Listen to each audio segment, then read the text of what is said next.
Okay. So it's good to see everyone this evening. And as I was saying before I started recording, I guess it is a good thing to have more people live than we usually do. And by switching the timing to somebody else is coming in. Um, by switching the timing to 7:45 in the evening, it looks like more people are able to make it live. So it is still being recorded, and I just do want to say also that the only downside of having it on Monday evening at 7:45 is that once a month I won't be able to have the class because of the shul board meeting. So it'll be three times a month instead of every week. But there were other times that I was canceling class anyway. So it'll all work out in the end. We'll have plenty to talk about, plenty of topics to choose from. And what I wanted to talk about tonight is how we respond to the results of the election. And I don't I'm going to try very hard not to have this be a political commentary.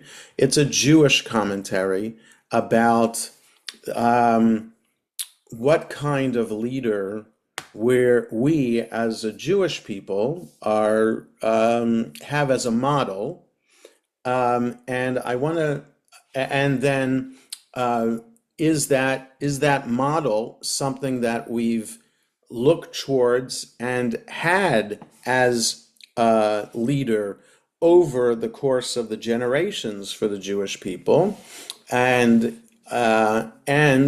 if that model should apply to our the leaders that we vote for in America. In other words, is the Jewish model of leadership an American model of leadership too?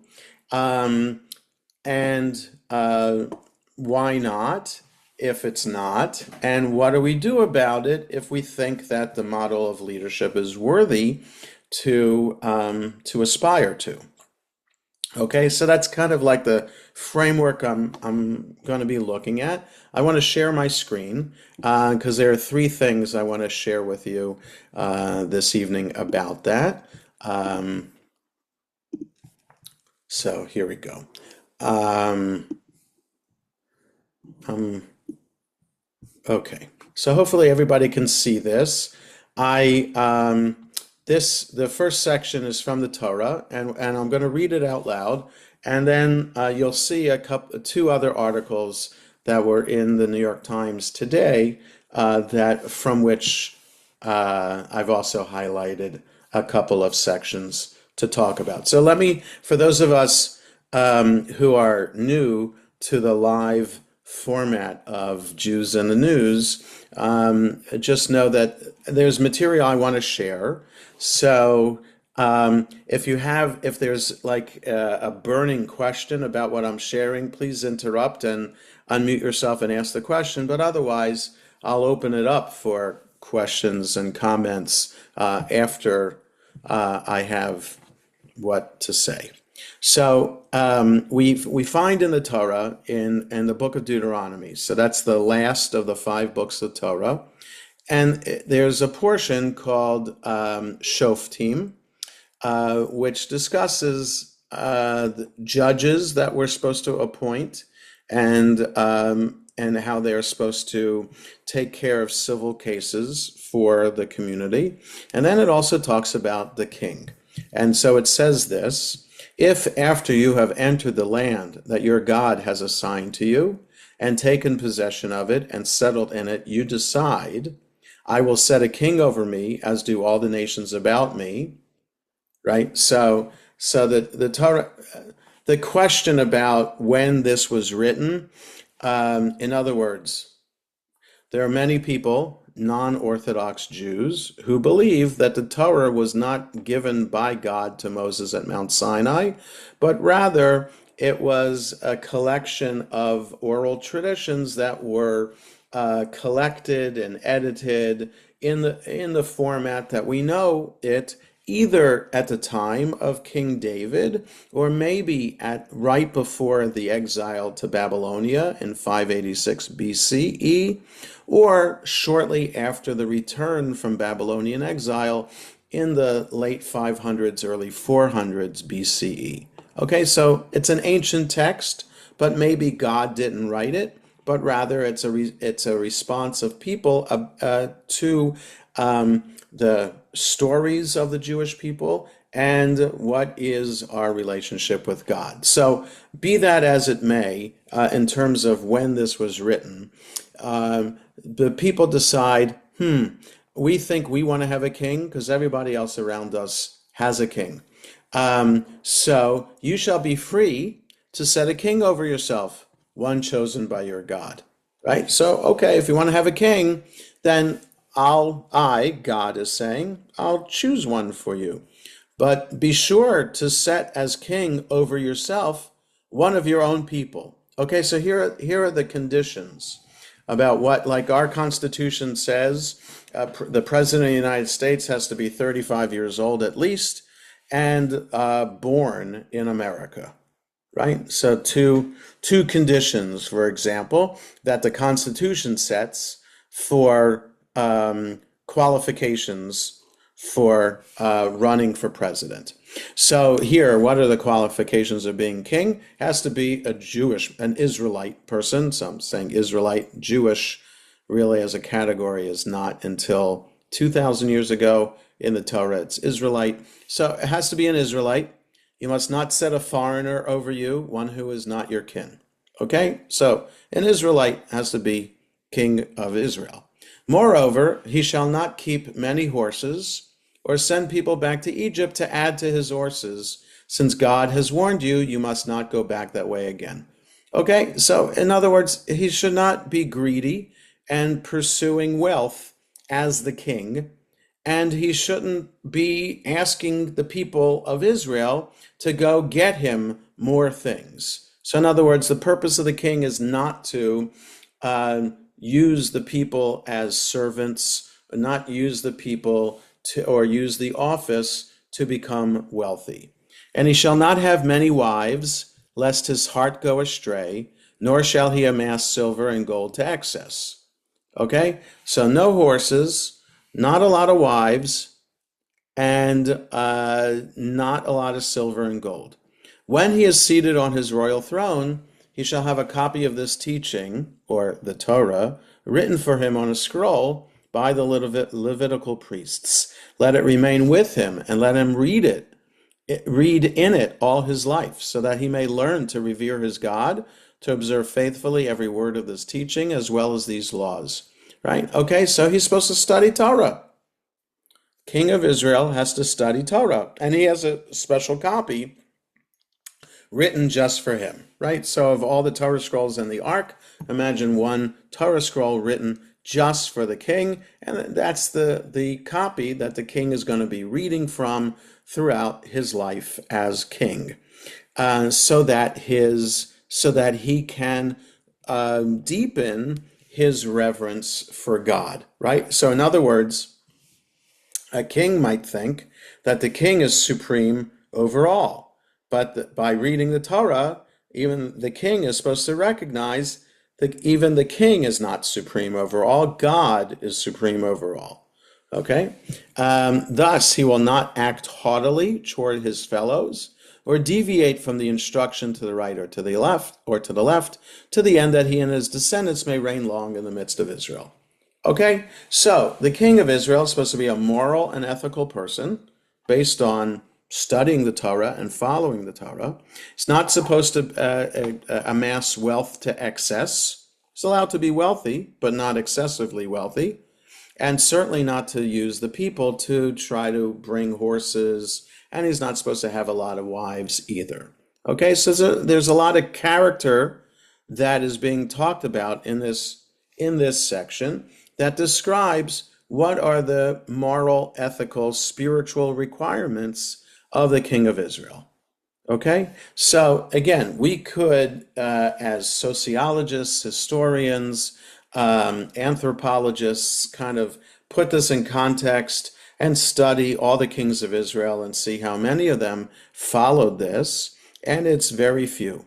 There are only a couple, according to the rabbis, who were considered righteous kings of Israel. King David was considered a righteous king, even though he had somebody murdered in order to marry his wife. But despite that, King David is considered one of the great kings of Israel. And King Hezekiah, or Chizkiyahu in Hebrew, is another person who's considered a righteous king of Israel. So they're few and far between over about 400 years of kings of Israel that would have met all of these conditions. Okay, but we get from this the idea that a leader is supposed to be a person of character. I won't say a man of character, even though this is clearly written in the masculine.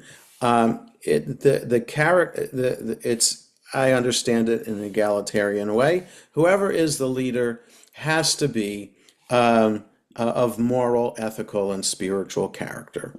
So I think then it's not wrong for us as us who vote for leaders, to look for a person who has good moral and ethical character.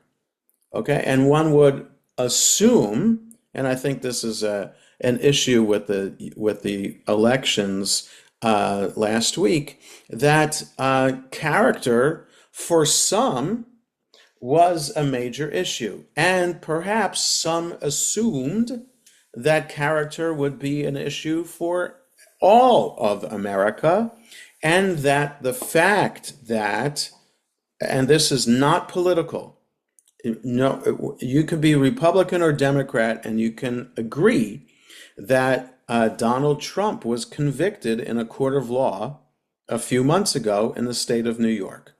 Okay, so one would imagine, you can argue about whether the fact that he was brought to trial was legitimate or not.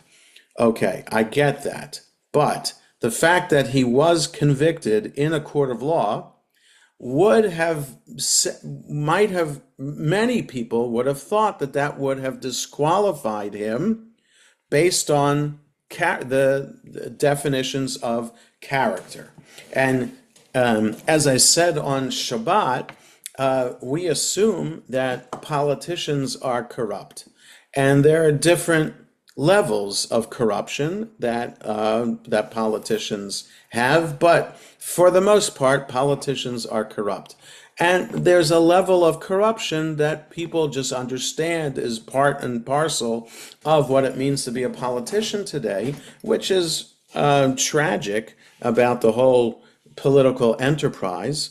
But most people would assume that there's a limit as to how corrupt one can be, or how, and many assumed that people would not have voted for Donald Trump because his level of character was so beyond the pale. All right, not just the fact that he was convicted in a court of law, but also other parts about his character. Okay, so I think so. I have felt, and I've had arguments with my son about this. One of my children and I have often have political and philosophical discussions, and we talk about the issue of character and whether it's an important issue or not in the elections. So that idea, I think, is reflected a little bit in this article by Gail Collins and Brett Stevens, which was in the op-ed page of the New York Times today. And also, if we scroll down a little bit, just show you the other article I want to bring to you, is this one that was also in the New York Times today, Against Panic, a Survival Kit by Margaret Renkel. Okay, I often read Margaret Rankel, but often it doesn't speak to me. Parts of this one spoke to me today. So she talks about the character, but Stevens and Collins talked a little bit about how other. So, okay, so let me introduce it this way. There's character, and then there's platform that we might vote for as well. And I think as Jews, there's it's appropriate to think about what kinds of things we look for in terms of a leader and in terms of issues that we should be advocating for as citizens in the United States of America. So I argue that the purpose of society, of an ethical, moral society, is to ensure that everyone who lives in that society is treated fairly and justly, and that everyone, no matter their physical ability, their health, their physical health, their mental health, their economic status, that everyone should have opportunity to advance. And that it's the role of society to ensure that everyone can achieve some level of comfort to be able to sustain themselves and support themselves in their lifetime. And it's the responsibility, I think, of every individual to contribute to ensure that everyone has their fair share. Okay, that's what I think.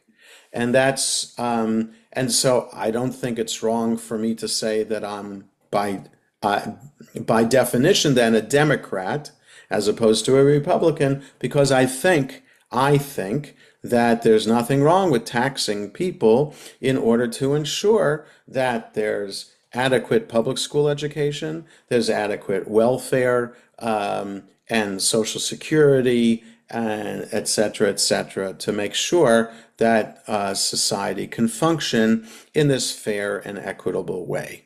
Okay, so I think that as Jews, these are things that we should be advocating for. I'm not saying that being a Republican is wrong, and there are certainly many Jews who would vote Republican because they agree with the Republican way of understanding how society is supposed to work. Okay, I understand that. And there could be a Jewish understanding of how the Republican, the theoretical understanding of what the Republican Party stands for could be understood Jewishly. I just think that theoretically what the Democratic Party has stood for is how I understand how society should function in a Jewish way. And the book of Deuteronomy elsewhere than what we just read talks about how we're supposed to take care of the poor and the disadvantaged in the community. So this idea of social justice is a Jewish concept. And in fact, when Jewish communities were founded throughout the diaspora, throughout Europe and elsewhere, wherever Jews went and established a community, the first thing they would do was establish a soup kitchen. Okay, so to know that, and besides that, a Hever Kadisha, the burial society, but the soup kitchen to ensure that everybody in the community would be fed and nobody would go hungry. Okay, so it's clear to me that social justice in this way is a Jewish value, and that's what we should be looking for. Okay, so I think when we vote, I think we should be keeping in mind not just the character of the person we're voting for, but also the platform that the person represents that we're voting for as well. So the fact that we heard for the past several months that maybe Jews would be voting for Donald Trump because they thought that he had a stronger, would be a stronger supporter of Israel than Kamala Harris would be. Um, in other words, to be a one issue voter, I think Jewishly is not appropriate. Okay? I'm not saying that we shouldn't be supporting Israel. We should absolutely support Israel. But we also live in America, and we should also be very concerned about what the candidate is saying about the economy and other things in society. Okay? So to be a one issue voter, in my mind, is not the way to elect someone. Okay? And by the way, it turned out that nearly 80% of American Jews voted for Kamala Harris in the end. Okay? Um, and um, and despite that, she still lost. Um, Okay, so with all that about what the issues are and what kind of issues um, we think are important, there's this from a couple of paragraphs from this conversation, and if you are a subscriber to the New York Times, you know that Gail Collins and Bret Stephens almost weekly have a conversation like this about some topic. Okay, so they talked about the elections, and I just want to share a couple of things that I've highlighted from that. We got through one Trump administration, we'll get through another. What happened last week wasn't the end of democracy, it was its reaffirmation. We'll vote again in 2026 when the Senate map is more favorable to Democrats, and we'll vote in 2028 when Trump will be ineligible to run for re-election. Gnashing one's teeth helps nobody, least of all the teeth. Life goes on. So there's this element too. In other words, people thinking that this is the end of democracy now, and that a dictator has just been elected, and that all protections that our country has set up through the agencies and laws and protections, that they might all be begin to disintegrate, and we might be seeing the end of a democratic America. So that's what Bret Stephens is responding to here. Frankly, I think about character, I think about the platform, and I also think about my response to Trump's victory last week, and I was thinking how I wasn't nearly as upset, and I'll just share my own personal politics here, and then get back to this more broad discussion. I was upset in 2016 when he was first elected, and I thought that was like what Bret is responding to here, that marked the end of democracy. And yes, there were a lot of what I think were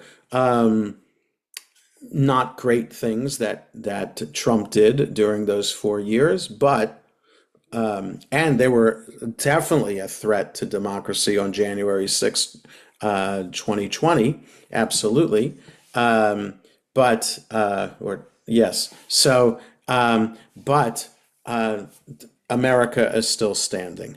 So this time I was kind of resigned to the fact that he would win. I went to bed well before midnight, kind of assuming that he was going to win, and waking up to the fact that he did.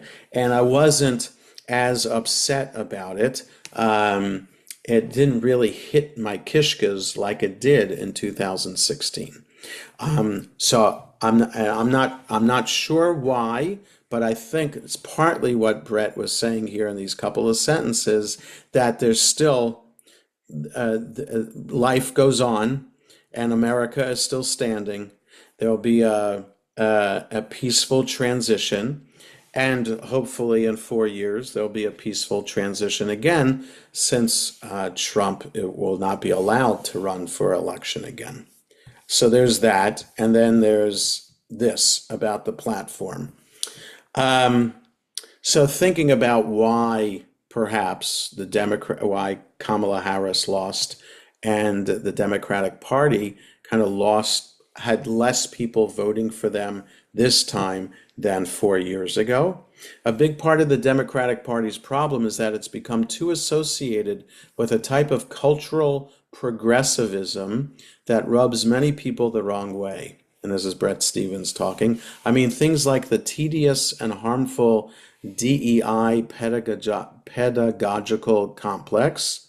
So those of you who are familiar with college campus and also public schools, there's a diversity and equity and inclusion committee that schools have to have now, or many do, to ensure that everybody feels included, right? So that the curriculum should be as inclusive as possible, and that students are feeling included as possible. So some people in some parts of the country have been opposed to how left-wing and liberal the DEI issues are. So, in other words, I think people, whether they're liberal or conservative, want people to be included.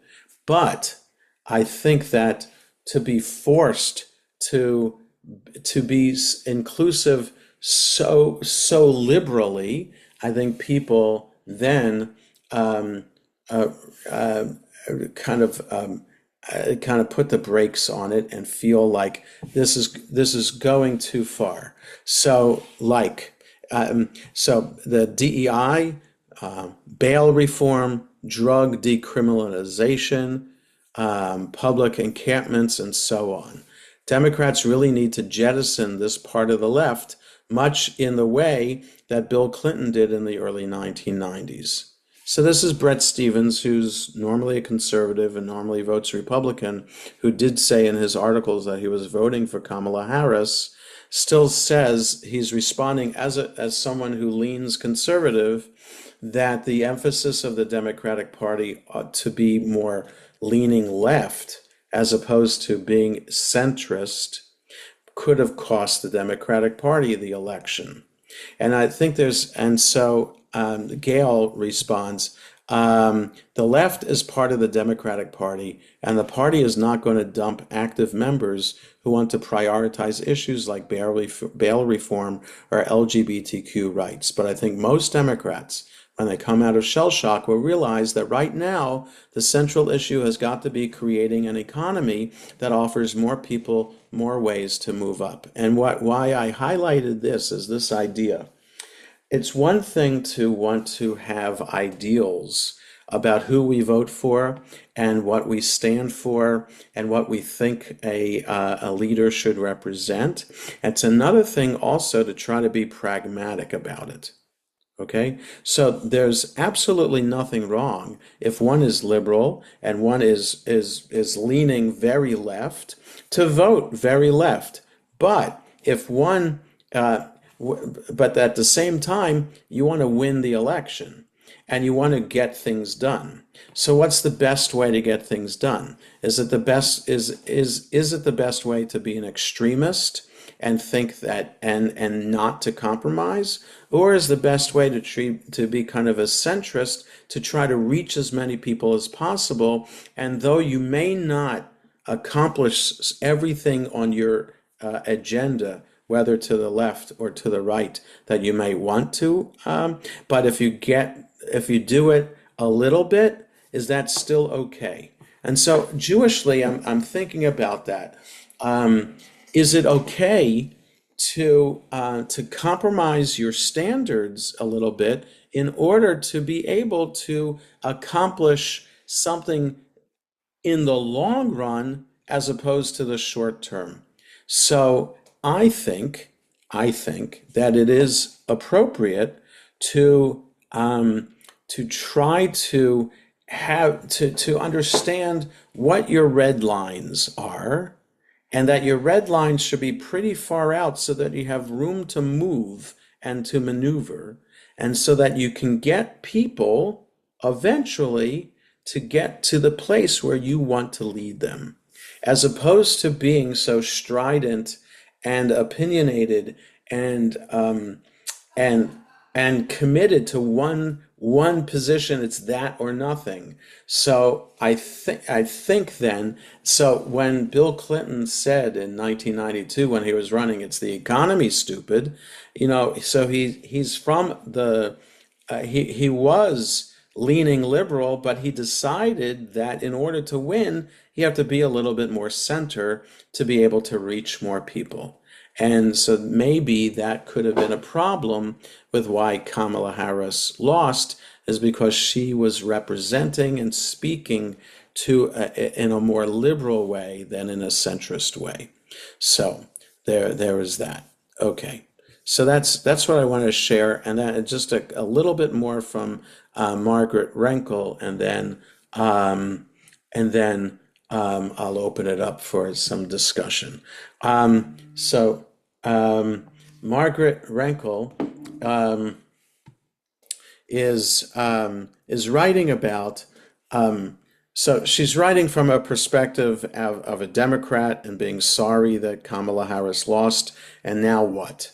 Okay, so I didn't want to read all of that to you, but I wanted to read a section that says, okay, if your perspective is that you're sorry that your candidate lost, but also you're distraught about what this might mean for the future of America, what then are the options left to us? Okay, and so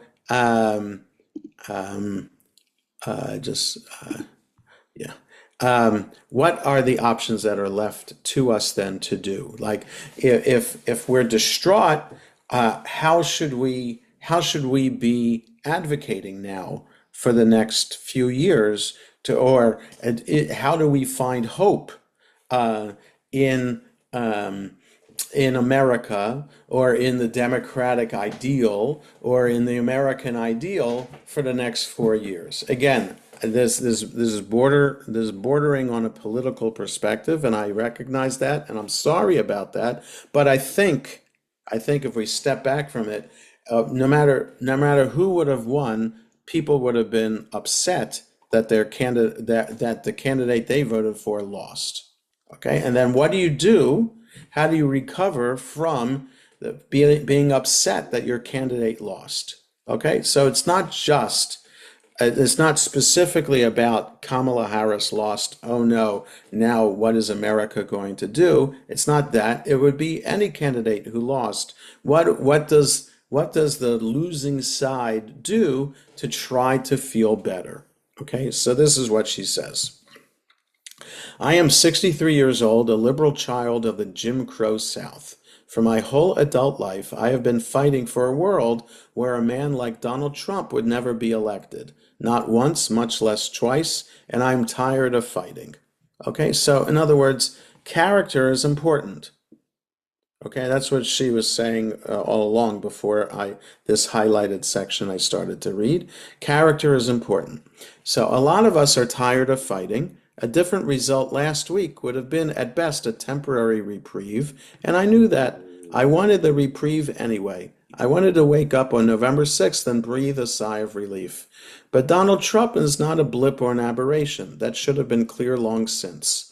From the moment the carnival barker in chief came down a golden escalator through his first outrageous. Okay, so the people and communities most imperiled by that fever, the MAGA fever. Okay, so it's not just about Trump, it's about how American society has changed because of what Trump represents and what he has promoted, right? The kind of speech that he promotes, and that the kind of speech that's acceptable today in social media and in public. The idea that people can talk down to one another, that people can spew lies and insults at one another. It's that kind of thing that has happened in America, at least for the past 8 years, if not for longer.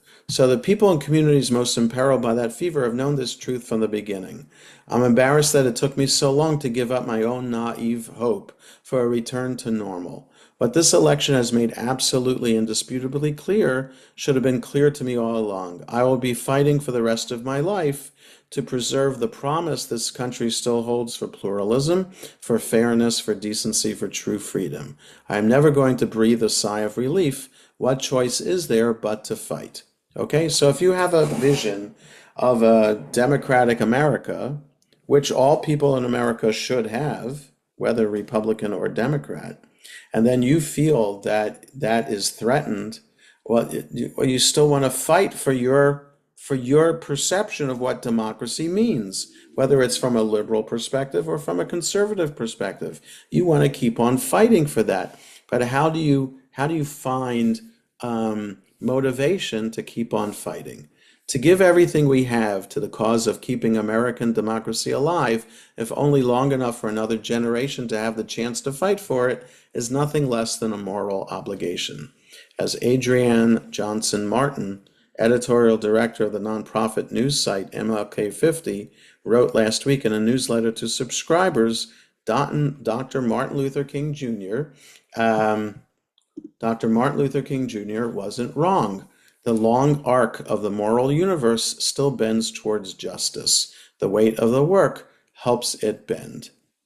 To fight the calamities that are coming, okay, this is political, we will need to find what gives us joy even amid the fight. And we will need to find a way to rest when the fight is too much to bear. To allow the braying winners to turn us into desolate, impotent shadows with stones forever lodged in our throats would be to let them win even more surely than they won at the ballot box last week. Okay, so whether you agree with her or not, the idea is not to give in and to try to find joy somewhere. So for me, there will always be more watchful stillness, more walks in the woods to watch the still heron standing one-legged in the shallows, to watch the still deer waiting to see if I mean them harm, to watch the stillness of the red-eared sliders resting on the sunny log, and the stillness of the wood duck whose stillness is on the surface only, to linger in the stillness of the lake itself, a perfect mirror giving back to the sky.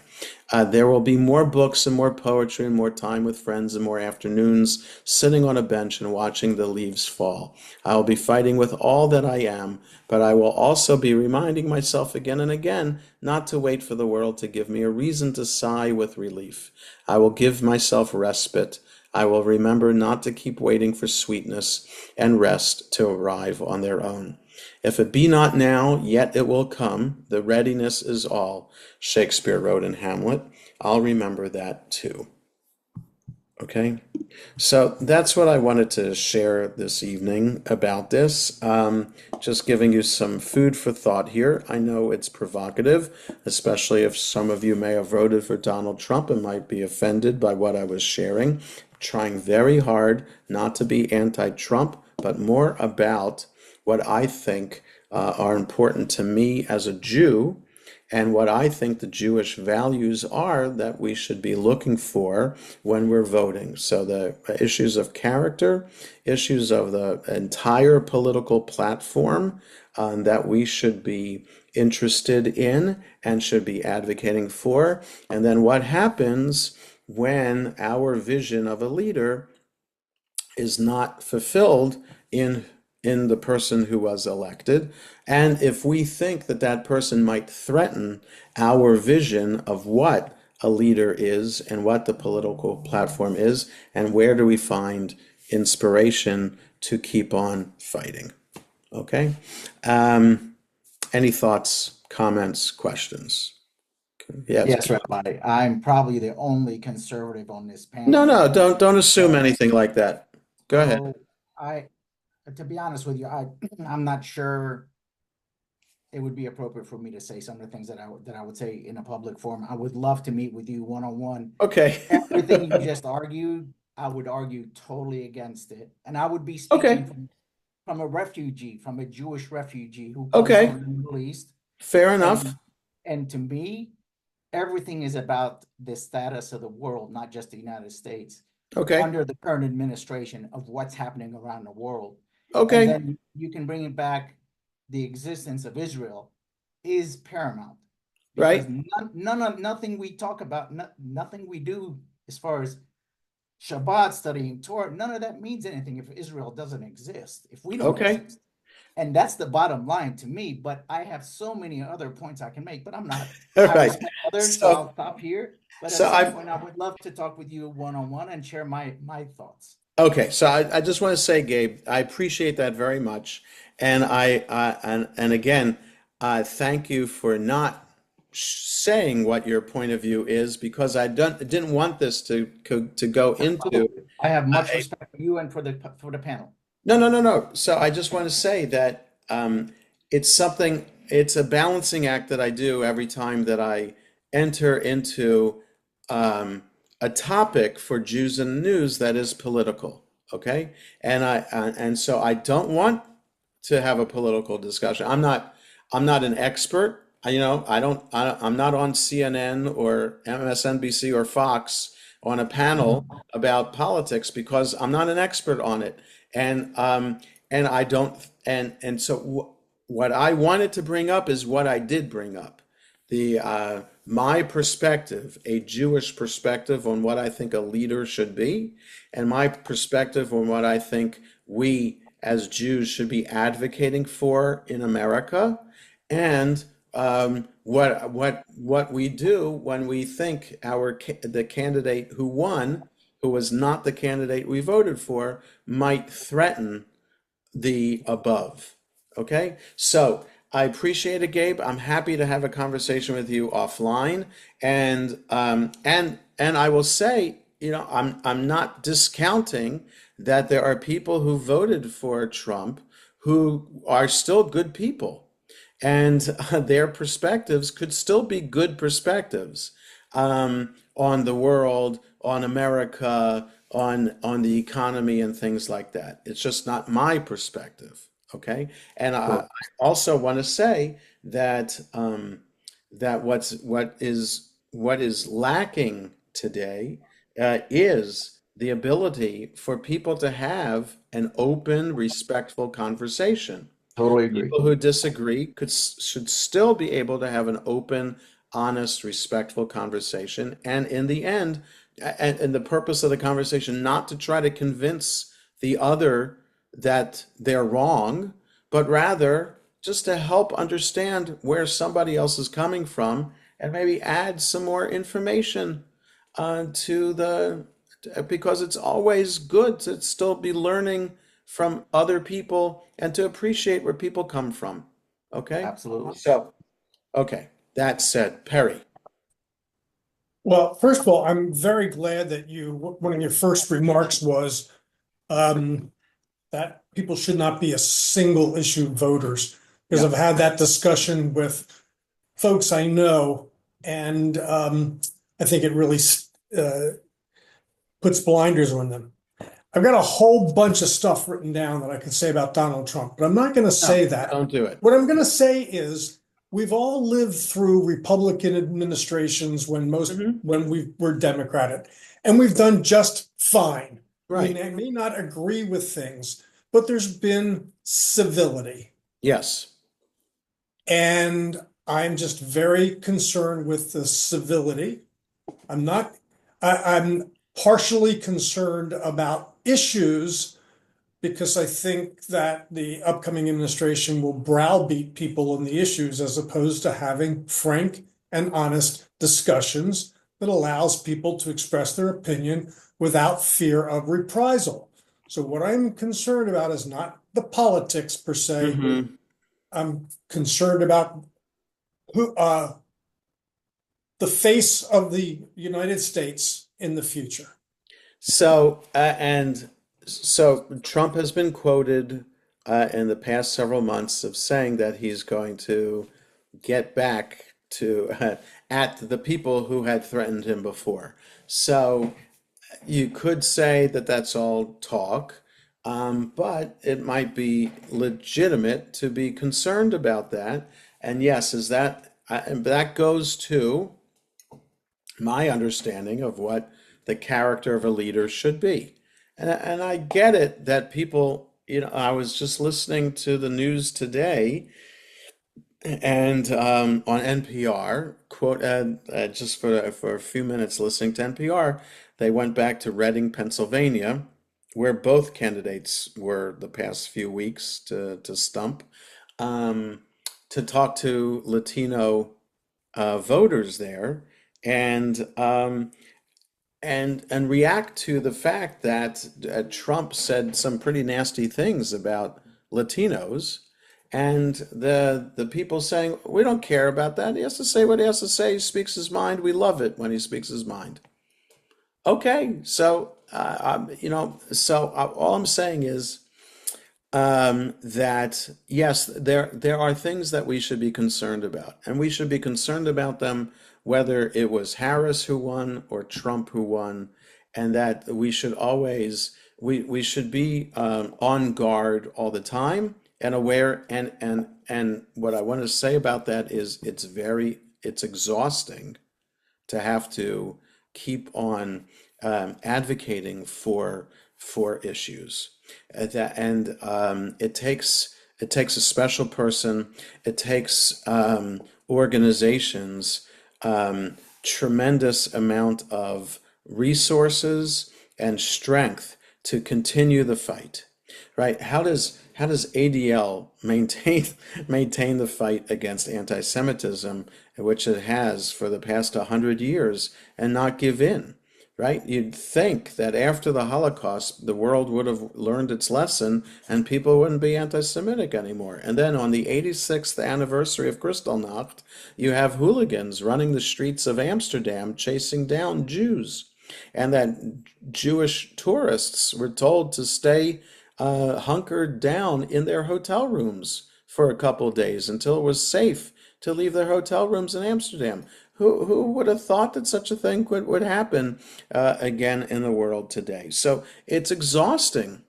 It's exhausting to stand up for values, to stand up for freedom, for justice, and you need strength to find strength from friends, from community, and especially from religious community to put up the fight. Bob. Um, I thought it was interesting. You read a passage, I think it was Yes. from Leviticus, For Deuteronomy. the characteristics of a leader. And, Yes. and no disrespect, Gabe, but you know where I'm coming from. How could both the evangelical community Yeah. and the ultra-Orthodox community Right. ignore that? What's called out very clearly about do not enrich yourself. Yeah. So I think people did go, I think, let's face it, people felt we're hurting with the economy, and that overrode everything else. Other So, people, it was the issues of they yeah. want somebody 100% solid for Israel, it, but they ignored that. It's just an observation based upon your reading. No, right. So that's the issue of character, I think, is a very important issue. Clearly, it was not an issue in this election, right? And like you said, it seems like the economy was the number one issue. And people are willing to give up other things for the sake of voting for someone who's going to help their pocketbook. Okay? Is that wrong? I don't know. I think that there are other things that are important too, like character. But I will say this about that. How could evangelicals vote for Trump when clearly, according to evangelical Christianity, he would be considered a sinner? Okay? And that's not, that's just, I think that's almost factual that that's what it would be. It's not a, I'm sorry, so I will say this, that the evangelical Christians aren't the only ones to ignore character flaws in order for getting leader in office who will advance other things of their values to accomplish things for the country. So, in the same way, King David, the rabbis ignored intentionally the sins that he committed, that the Bible records. Okay, so he's standing on the rooftop of his palace. He looks out in the next building. and sees a beautiful woman taking a bath. He lusts for this woman, decides to bring her to the palace, knows that she's a married woman, and decides to send her husband to the front in order to be killed so that he can marry this woman. Okay, the Bible tells us that very clearly. It doesn't mince any words, it doesn't whitewash anything. And you know what the rabbis did? The rabbis whitewashed it and said, well, he didn't really send him to the front to be killed. He made sure that all of his soldiers wrote a conditional get.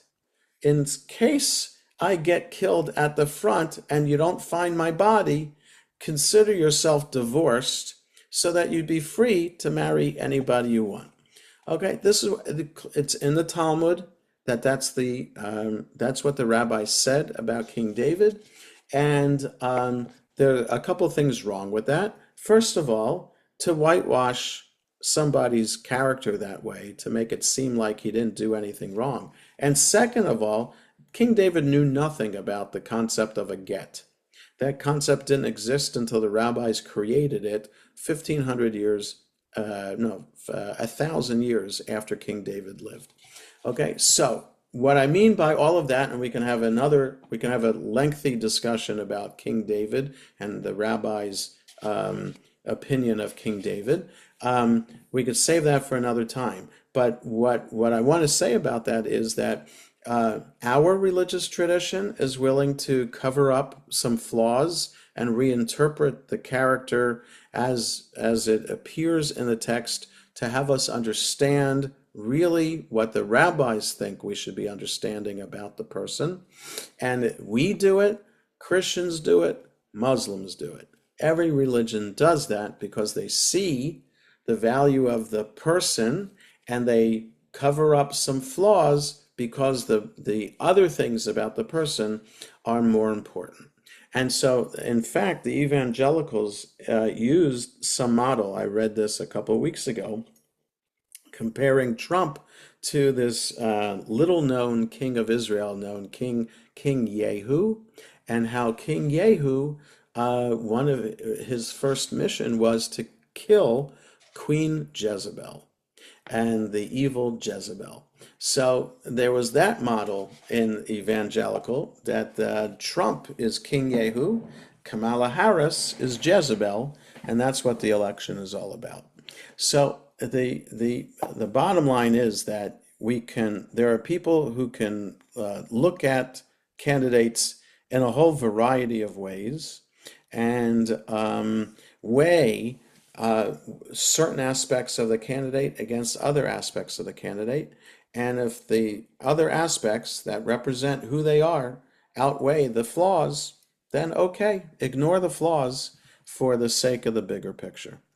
So I think as a modern Jewish person, character is very important to me. It really is. But also, I'm also pragmatic about the platform that I think the candidate should represent. So so all those ads about Angela Alsobrooks and evading taxes, things like that. So I don't know if they're true or not. It seemed, but I don't know. It seemed like she did evade taxes, but I still voted for her because of what what I think the Democratic Party represents and what I think she would vote for in the long run for the people of the state of Maryland, as opposed to Larry Hogan. So yes, so I weigh, and there were things about Bill Clinton too, and I still voted for Bill Clinton, right? So there are things about all candidates that we understand who they are, what they've done, and you weigh that against other things that the candidate might be able to accomplish. And so it's not a perfect system, and it's sad that we don't have really good people who are understood to be ethical, moral people who are in office. Frida. Yeah, hi. Jonah, thank you for this wonderful discussion. And I appreciate you saying that there are so many facets that we're all considering. And that Yeah. is obvious. Right now, as you know, we're in Florida and I'm kind of struggling in finding my place down here. Hmm. That's different. And even though, yes, I'm a registered Democrat, I have crossed the line. I've voted for Hmm. Larry Hogan in the past. And we're registered to vote down here in Florida. So we were not voting in Maryland. Right. But, I do cross based on what the candidate stands for and things, whatever. What I am curious about is how this is going to, and this is just a comment, I don't expect a Mhm. reaction. How is this going to play out? Donald Trump becoming a commander in chief, people that serve in the military cannot be, for example, felons. How is this going to be playing out? And he's going to be in charge of them, right? If one is in the government and they need certain levels of security clearances, there's a whole lot of, how is this all going to play out? There's a whole So, lot of additional concerns. right. So, and yeah, and I do stand very much with you as far as, to me, morals and integrity and all of that mean a lot to me. And I'm also struggling with, people that we thought that we consider friends. And I'm not saying that they're Mhm. not friends, but right now I'm having a hard time. And I've Yeah. actually removed myself. I've become, I am an introvert by nature, but much more of an introvert. Uh-huh. So anyway, just some comments there. Yeah. So Frida, so I'm going to ignore the other comments about how he can be a commander in chief and all that. I'm not an expert on law, and I have no idea. But the other comment about friends and how maybe some friends that we've had before it might be difficult to be friends with them now and in the future. That's a sad fact that not only you're sharing, but a lot of people have shared. Like politics have split families apart. Husbands and wives, parents and children, parents and grandparents, etc., etc. So yes, that is very sad, and that it shouldn't be that way. In other words, it's okay for people to vote for different people, but it shouldn't be that the fact that you're voting for someone different breaks your family apart. That's just a consequence of the how low the social discourse has gotten in this country, and how spewing hatred from both sides and all sides is accepted, and that's horrible, and it needs to be fixed. And I have no idea how to fix it. Um, in fact, I talked about it with the teens yesterday. I meet with the teens a couple times a month, and I talked about that, how it's so important, that I have these conversations with the teens about lots of issues, and say that it's so important for us to be respectful of one another, and we can only begin that process of respecting others one at a time. And we have to practice it, we have to learn it, we have to practice it, and and it can be very exhausting too when you're trying to be respectful of somebody else and that other person isn't respectful back to you. It's an exhausting process, and something that I wish political leaders, no matter which party that they're from, would set the example of how to talk and encourage people to have respectful conversations. Stuart, you'll be the last comment because we're coming up on an hour, and I want to be respectful of people's time. So, Okay, I'm on my phone, so I'm trying to figure this out with my tech expert. So, I don't want to do a post-mortem on this election and right, why Trump won or why Harris lost. And right, you and I have spoken at times about issues, and a lot of these issues I think are transitory. My issue is the environment, which is much more long lasting. But I think as Jews, and with a historical perspective, okay, and taking the long view, yeah, and seeing this movie before, right, that it's important for us to figure out as individuals, as members of a community, how we react or be proactive to certain situations, and believing that, my belief is that, and as Elie Wiesel said, and Albert Einstein and Martin Luther King Jr., that silence is complicity. And if, and that's, there's a certain strategy there to browbeat people into silence. So it's, I don't have an answer, I just have trying to lay the field for the question of, it's easy to just say, look, this is just too much for me, I give up, it's really depressing, this, what's going on at this time, whatever that situation is. And, which is frankly like where I am, but that, it's just like, if we're silent, we just cede the field, then, I think as Jews, Yeah. what are the results to us? And so when you see other minorities, other groups that are marginalized and bad things Right. happen to them, what is the proper stance for us? And that's just something for us to consider. Right. So, Stuart, that's a great way to end. Yes, silence is not an option, and no matter our position, no matter what candidate we think is the better candidate, we shouldn't be silent.